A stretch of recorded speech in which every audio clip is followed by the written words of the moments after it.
Get ready. We're diving in with Dr. Reverend Jay Willick to have his soul speak to us through him and inspire us and uplift us. And I say that with great confidence because I know you. Thank you.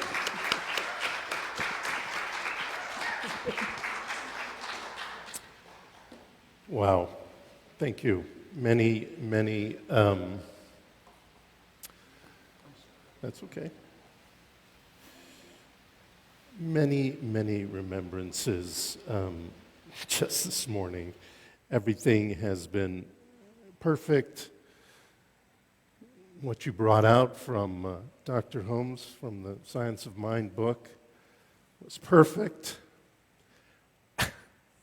This song, as we were singing it, I was over there as well, I was reminded that song, I had that song played at my ordination ceremony. Because I knew, similar to my doctorate, that was my next step when I was ordained. And that song just sang through me, and I might have even sung it, I'm not sure. I know I sang a song that day, but so much perfect. And being here in this beautiful place and seeing all you beautiful people again, as always, so perfect. Yeah, lots happened in the last 5 years. I don't know about you, but for a couple of years, I kind of stayed inside. I don't know why. Just things going on. I want to start out with a little story. You might have heard this story. A Zen master takes a trip to New York City, and he goes up to a hot dog vendor, and he says, "Make me one with everything." The vendor pulls out a hot dog from the dirty water. If you've ever been to a hot dog vendor in New York, their water's really dirty. It usually has spices and stuff. It's not actual dirt, but it doesn't look appetizing. But anyway, he pulls out the hot dog, he puts it on the bun.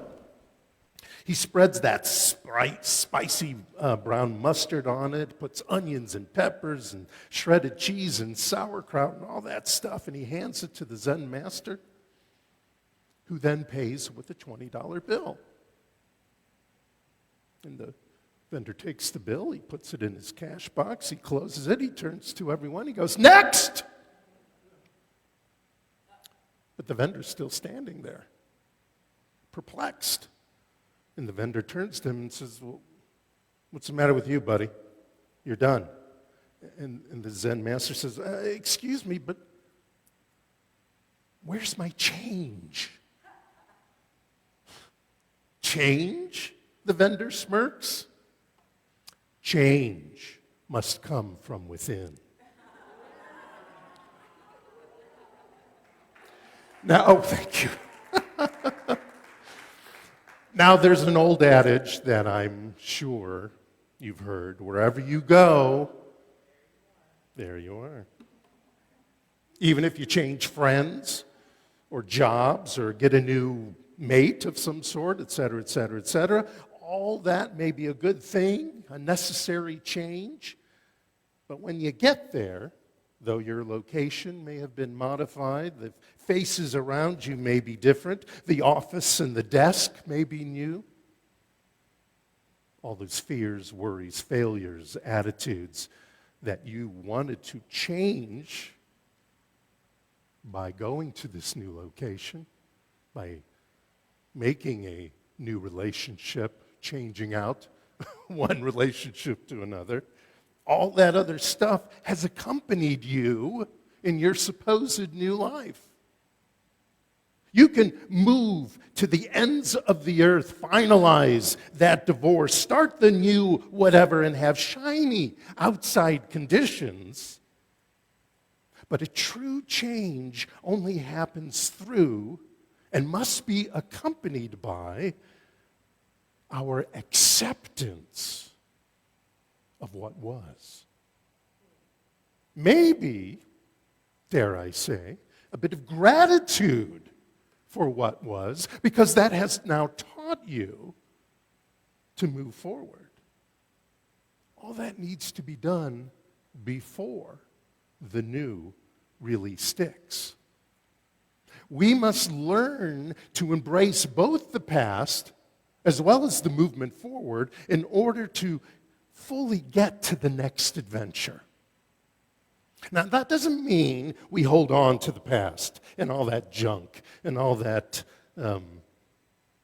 lack and limitation. We don't even have to like that it happened, and you're not going to like that it happened, but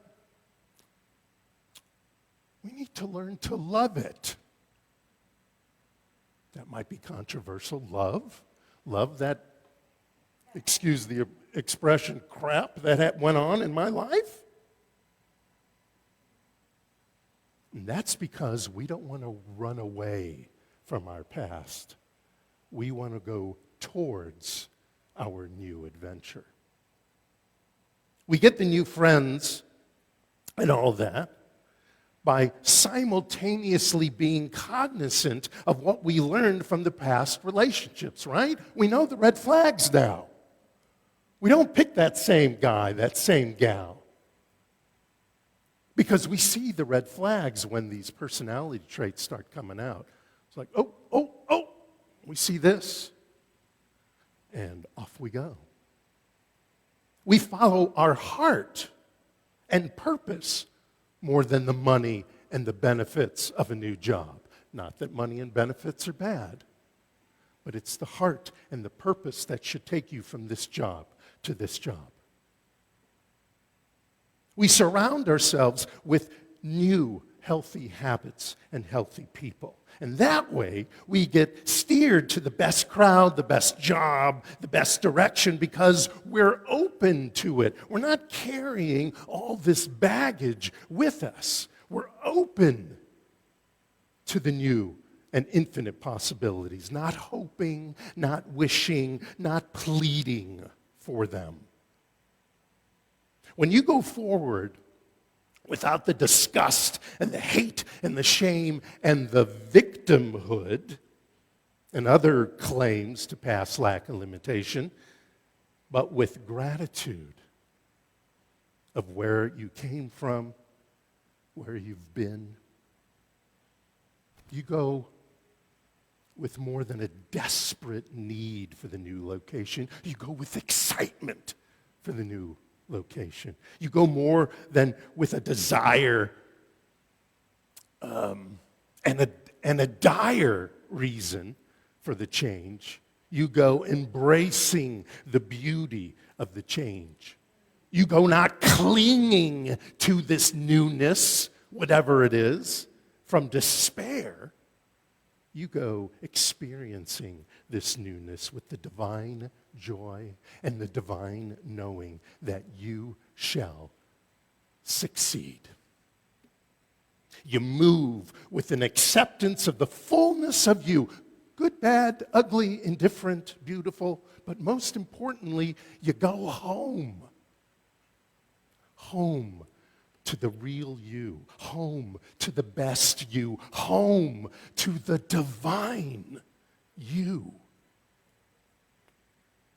In the days before automobiles, people in horse-drawn wagons used to not have a problem falling asleep if it was a long journey because they didn't worry about getting lost because the horse knew the way home.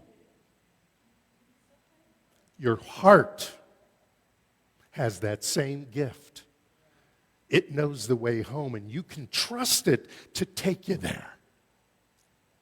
When you remember that wherever you go, so too goes divine intelligence, divine love, and divine light, and you act and move and sit in the feelings of that awareness and that allowance to connect to that intelligence, you begin to make these changes, not as one who's at the end of their rope, sunk, despondent, and running out of time, but one who is open to the transformation of the new you. Not someone clinging onto the change, but embracing the change. Do you know the difference?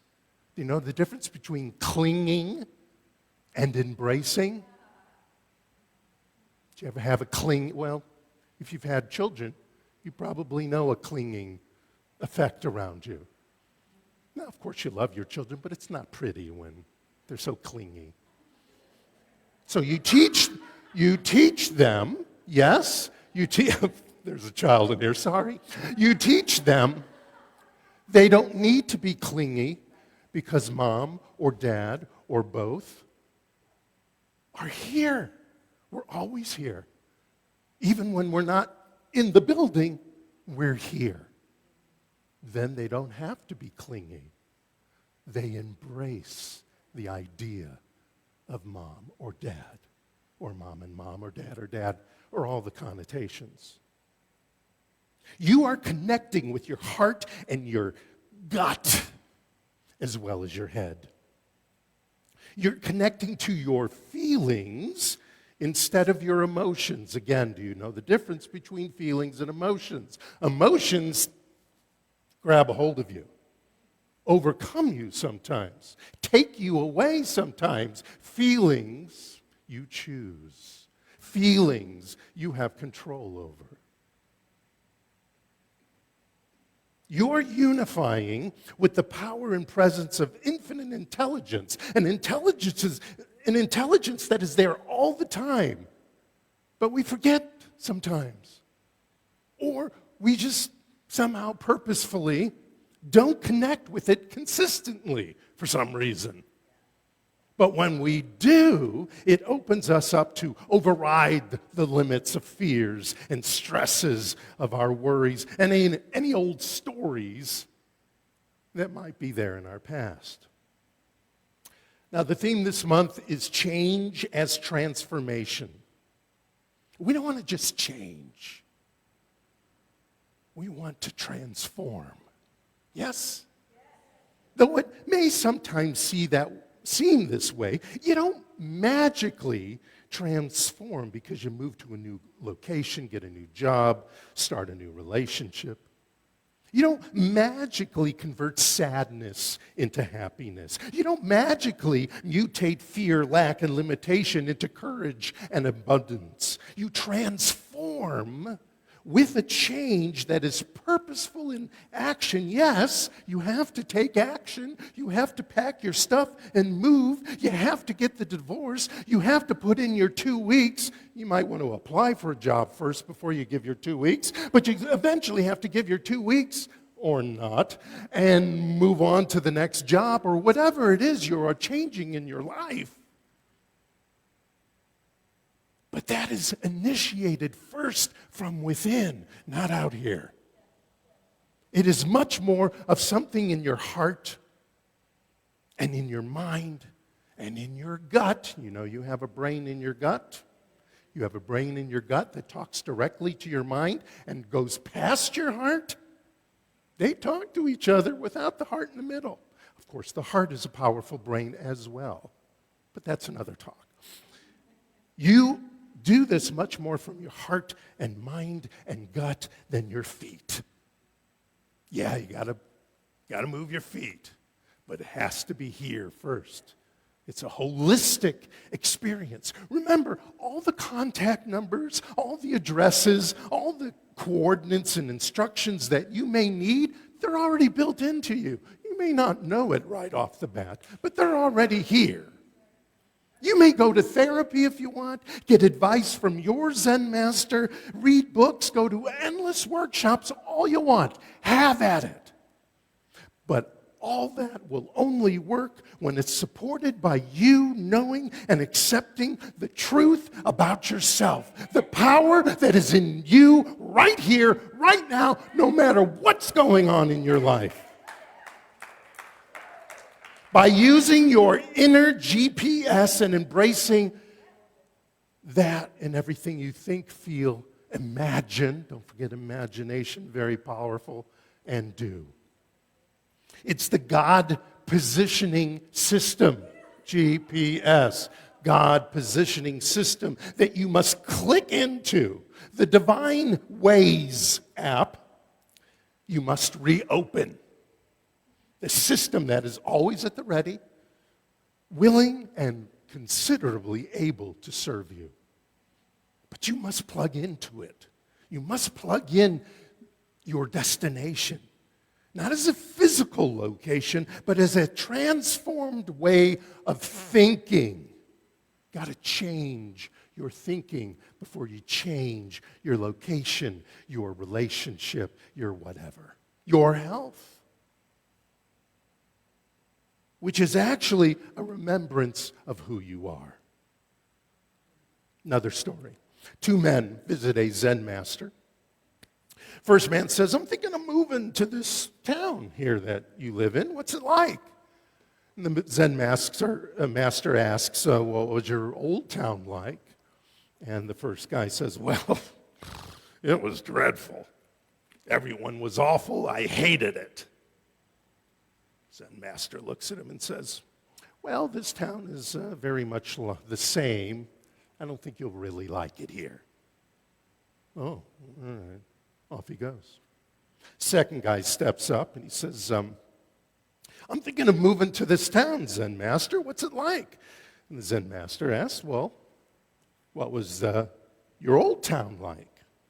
The second man says, oh, it was wonderful, really. Actually, everyone was friendly and I was happy, but I'm just interested in a change right now. The Zen master smiles and looks at him and he says, this town is very much the same. I think you will like it here. So what happened? Well, most of our pain and suffering comes from a resistance to what is. I'm resisting this, so I'm running away from this junk, whatever it is. We run away from the pain and lack instead of running to the joy and abundance. What we resist in life, we will continue to suffer from. When we sit in the muck of the energy of the pain, not the physicality of the pain, not the physicality of the dis-ease in mind, body, or spirit that is occurring, but the energy, because that energy is what's following you. But when you say yes to life, no matter what's going on, and surrender to the truth of you, the truth of your life, and say, okay, fine, don't like that, but what should I do now, universe? Ask the question. What should I do now? I don't know what to do. Teach me. What should I be now? What should I be now? That's when the power to transform, to evolve, to become enlightened begins to bust through. Now, the second guy in our story left with a gratitude of his experience. And I'm sure everything wasn't peachy keen and hunky-dory while he lived in that other town. But even if they were, he decided not to run away from that town to get change, but to run towards something to have that change. He decided to bust through, soar, and zoom to his next adventure with positivity, with connection to the joy of being a divine spirit living in the physical world. So now I've said all this great stuff, so what do? It's very exciting, but okay, great. What do I do? So I have a question for you then. What's going on in your self-talk? The secret self-talk that nobody hears, that sometimes you don't really hear because it goes by so fast. People in my family never go to school. People in my family never succeed. There's always divorce and people around me and how I grew up. All that junk thinking. And it happens in your body too. It happens about your body too. A new job is great. Leaving a bad relationship is smart. Moving to a new place is exciting, but your I am ... What is your I am ... What do you fill in the ... I am. Just like my family, I am part of what everybody else does? Or is it I am great and powerful and I can do whatever I put my mind to because I know the power of the divine, the power that made everything is behind me right here and right now? Your I am statements, even especially the quiet ones, are the best clue to see where you are, to see who you believe you are. They're your daily connection to what you're putting into the law. The thoughts, opinions, and declarations of your subconscious, the root of your beliefs show up in the I am. Especially the whispery ones that you don't say out loud. Not the ones that you, of course, say in the workshop because they're telling you, okay, so we're going to have a nice positive I am. I am the Spirit of God right here and now in the presence. All the stuff you hear in affirmative prayers, wonderful and beautiful, but until you believe it, and not just say it, but it says you say it in the quiet times of your mind, then it's just mostly a wish and a hope. It's a step. Wish and hope is a step, but you want to get away from that as quickly as possible. You want to move forward from that. Now, we may feel lost or just plain bewildered at times. That's okay. So what? That's okay. But if we allow it to be, it can become the precursor to the transcendence, to the aha moment, to the movement in consciousness, belief, and eventually into the experience we have decided we're going to have. So later today, I want you to go to a mirror and I want you to take note of what you see. And if you're standing there picking at things you don't like about your face and body, as the dear Bob Newhart said in a sketch, stop it. That is not useful, and it is not the exercise. Look into your eyes only. Do you see sadness or fear? Okay, look deeper. What's there? See the all of you. See the God you. See the divine you. You know what the divine you is? Everyone close their eyes as I say this next paragraph. This is who you are, each and every one of you. You are a specific, important, individualized version of the greatness that made the sun to warm the planet and made the earth to house life as we know it. Open your eyes. That's who you are. You are nothing less than that.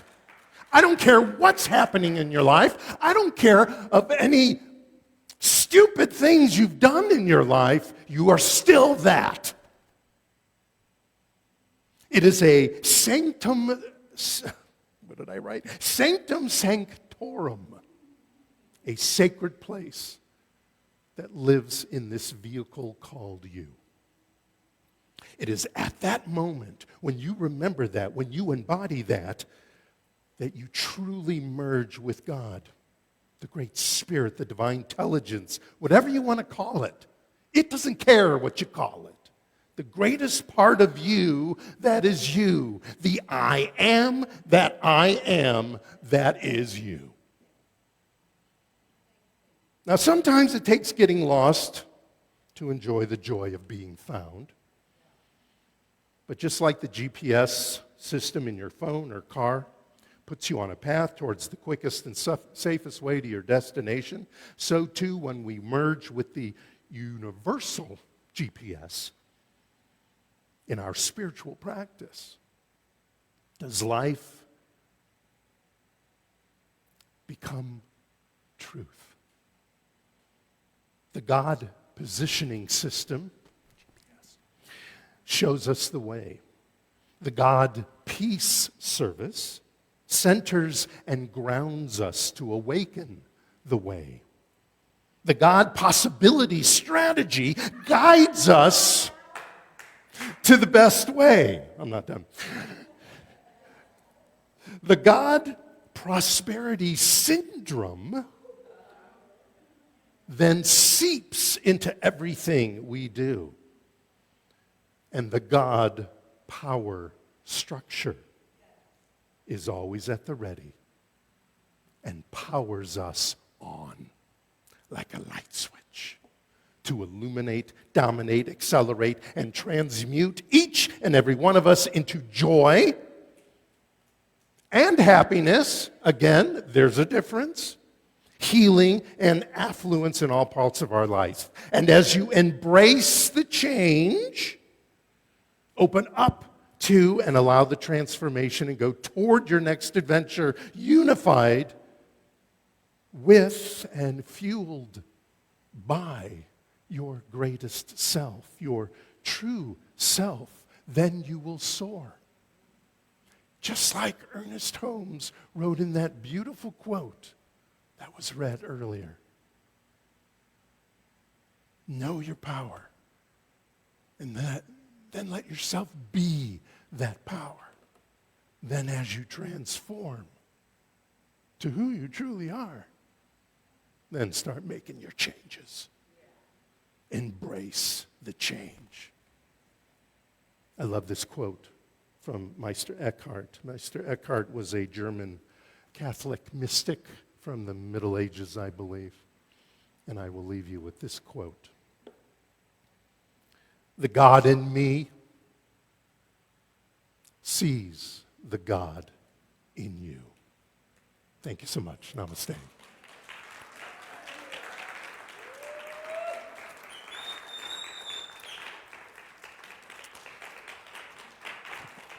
So, in order to get my Doctor of Divinity, which I got through the Emerson Theological Institute in Central California somewhere, I had to write a thesis, of course, and instead I wrote a book, which you can buy on Amazon. I'll be back here, I think, in September or October, I can't remember, and I'll bring a bunch of books, too, and you can buy them, and I'll sign them for you and stuff, but it is available on Amazon. It's called The Affirmation Revolution. And I'm not sure if I started doing that when I was here, but probably. My affirmations aren't usually one or two sentences. And that's because it doesn't do it for me. It's because I need more. I need to, when you go to a practitioner, when you do a spiritual mind treatment, what you're doing is you're treating your mind, or the practitioner is reminding you through treating your mind or with an affirmative prayer of who you are, just like I was just talking about. So mine are longer. And I happen to write one for today. And so if everyone would close their eyes, take a deep breath with me, and know this. Today, I merge my greatness with the activities of my day. It is right now that I shall blend my best humanity with my divine truth. At this moment, I use my courage with my best ideas and put them into action. This is the time that I unify with my magnificence, affiliate with the power in me, and marry my passions with divine intelligence. Welcome to another week of busting through, soaring, and zooming into success. I know this now for every single person in this room, for our extended family that is not in this room, that might be watching online. I am knowing this for you right here and right now. You are not just changing your situations. You are transforming yourself while embracing these changes of your situations, whatever they are. And I know it, and I see it, and I be with it with you. Knowing that divine Spirit is with each and every one of us, healing what needs to be healed, informing what needs to be informed, bringing knowledge where knowledge needs to be brought. And in this knowing, and in this being, and in this feeling of success and abundance and affluence and ease and peace and love in our life, I let these words go out into the universe with great gratitude, knowing that the universe always says, yes, yes, yes, I gotcha. I gotcha, and I'll bring to you what you require. Not what you need, not even what you want, but the best that you require. I know this now, and I just let it be. As together we say, and so it is. Amen, amen, om shanti, shanti, hallelujah, abracadabra. Thank you.